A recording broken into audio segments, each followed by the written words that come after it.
Hi, Jody here from Healing Journey at www.healingjourneyservices.com, specializing in anxiety and gut health issues for women. So today we're going to be talking about gut health, of course, one of my favorite topics, but 5 reasons why you're not able to get rid of parasites. So if you're somebody who, you've done a couple of parasite cleanses and you're not able to kill the parasite, or your parasite issues or your gut issues keep coming back, we're going to talk about why that might be and what you can do to address that. Okay, so before we dive in, just a reminder that I do have an online membership program that is a pretty affordable way for you to access lab testing and coaching in a group format, which is going to help you get to the root causes of your gut issues without breaking the bank. Because let's be serious, functional medicine and healthcare can be really, really expensive. So this allows you to get that support without necessarily accessing one-on-one, really expensive healthcare coaching. Okay, so let's dive in.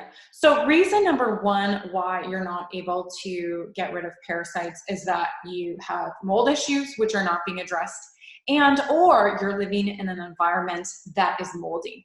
So you can run the best parasite protocols ever, but if you have mold exposure, basically that's going to be distracting your immune system from supporting you in clearing out these parasites.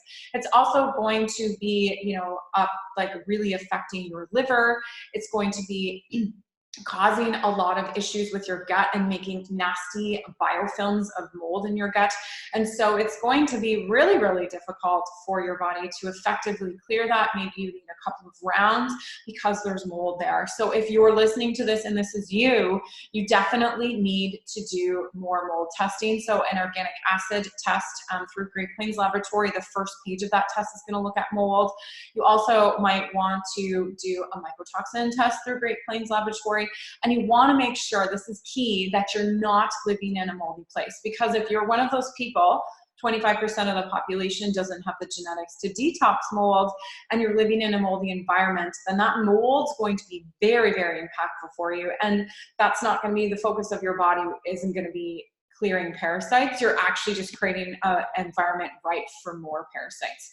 Because if you think about mold, right, it's growing on things that are breaking down or decomposing. So if mold is starting to grow in your body, you can imagine what state your GI tract is going to be in. And so it's going to be really hard for parasites that are passing through to be like, oh, I don't want to stay here. Because let's be honest, you are currently the hostess with the mostest if mold is an issue. Number 2 is you have metals. And so a lot of practitioners that aren't deep into metal work will miss this. So they'll do some really great protocols on gut health. They're going to be addressing those big parasites, but they're not going to be looking at metals. And you have to look at them at the same time, or, do a little bit of metal work and a little bit of parasite work. And this is particularly if you have mold, if you have Lyme's disease, or if you're having those chronic parasites that are not going away. And why is that? That is because the metals are actually food for your parasites. So I know I've talked about this before, but a lot of people that I talk to are like, nah, metals aren't an issue for me. I didn't work in a construction industry. I didn't drink a whole bunch of mercury. I don't have metals. But if you're alive and breathing this air, there's metals in our air from our gas. We have metals in our water. There's metals everywhere. So chances are, if your detox system is poor because you've had infections, you're going to be accumulating those metals. If you've been on the pill, you're going to be accumulating copper in the body. And so you're going to have food for the parasites, particularly mercury. There's a mercury candida link. There's a mold metals link. So it's all really connected. And so you really want to be doing some metals work so that your body doesn't have this really high burden. So think of it like, having a 400-pound weight on top of your body and trying to move. Right? So movement's going to be a lot harder. And that's why when you're trying to do parasite work, it's kind of analogous to that if you're not also addressing metals and lifting that weight off your body. Okay, number 3 is that you have Lyme. And so I know the conventional medical practice will be like, let's just go after the Lyme and, everything is great. But what Lyme's actually doing is it's suppressing the immune system because it's very smart. And so it knows that if your immune system is suppressed then it's not going to be focusing on it. So it suppresses the immune system, it mucks it up. So basically, whatever you're exposed to is kind of like you're magnetizing, your body's a magnet. And so if you're exposed to a lot of parasites, then it's going to get stuck in the body. If you have exposure to a lot of metals, that's going to get stuck in the body as well, right? And so you're likely going to have a ton of parasites, because if the immune system is busy focusing on those parasites, guess what it's not focusing on? It's not focusing on the Lyme. And so basically that's why the symptoms of Lyme's disease tend to be different with different people, because it really depends on what their body's attracted, whether it's viral or whether it's bacterial or whether it's parasites, but there's always going to be a large number of parasites with Lyme. And why does this change the game? Because if you have Lyme, the parasite work needs to be more intensive, it needs to be longer term, and you need to be looking at things that the GI map cannot necessarily test, because you're likely absolutely full of parasites.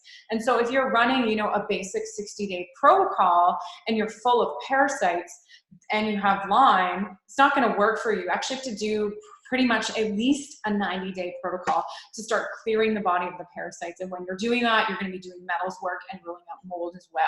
And so if, you know, you're somebody who's done a lot of parasite work and you're pretty sick, you really need to be looking at Lyme, regardless of whether or not conventionally you tested for it, regardless of whether or not you have the classic symptoms.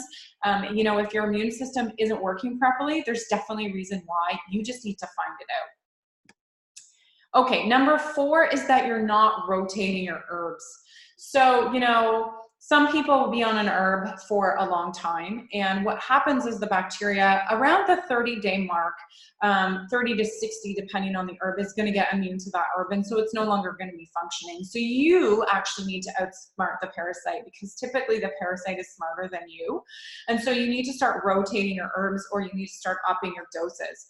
So something I haven't really done a live on is worms. So I'm a prime example. You know, I've been trying to get this worm out of my body forever, and it took me 3/4 of 3 bottles of herbs and 4 times the dose of over-the-counter medications over a 4-day period to get that worm out, and it was still moving when it came out.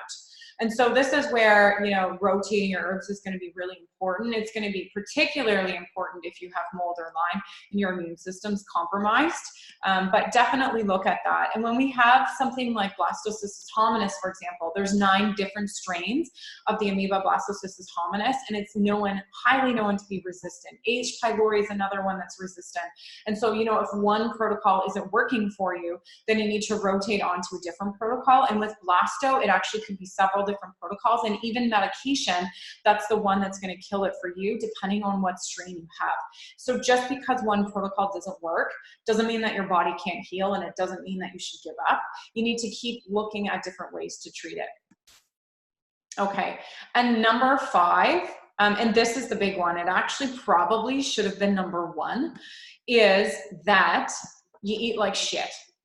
So if you're eating like shit and expecting to clear those parasites, you need to rethink your strategy, because what's happening is you're eating the stuff that's really impacting the lining of your gut, and it's going to create this really unhealthy environment. Think about water, right? If we're pouring a lot of chemicals in the water and a lot of garbage and a lot of junk, what happens to your water? It's not clear, it's not beautiful, the coral starts to die, it's disgusting. And so if you're eating food like that and saying, hey, I'm going to clean up my gut and clear up my parasites, it's not going to work. So you need to be eating something that's low inflammatory, paleo, modified paleo, getting rid of the corn, the gluten, the soy, all of those things that are really causing that immune reaction, calming the body down and really allowing it to clean the gut out and giving your body that space and the ingredients it needs to fight that parasite. This is particularly important for gluten. You know, I hear a lot of people that go, hey, I'm 90% gluten-free. No, you need to go 100% gluten-free to give your gut lining a chance to heal, to give, you know, the leaky gut a chance to rebuild those tight junctions. So you need to be extra careful, particularly when you're doing parasite work. So if you've done the herbal protocols and you're not eating well, this is definitely the big one. So let me know below any thoughts on this. If, you know, something is resonating for you as I'm talking today, if you've been one of those people that have tried protocols multiple times over and they're just not working, I'd love to hear from you.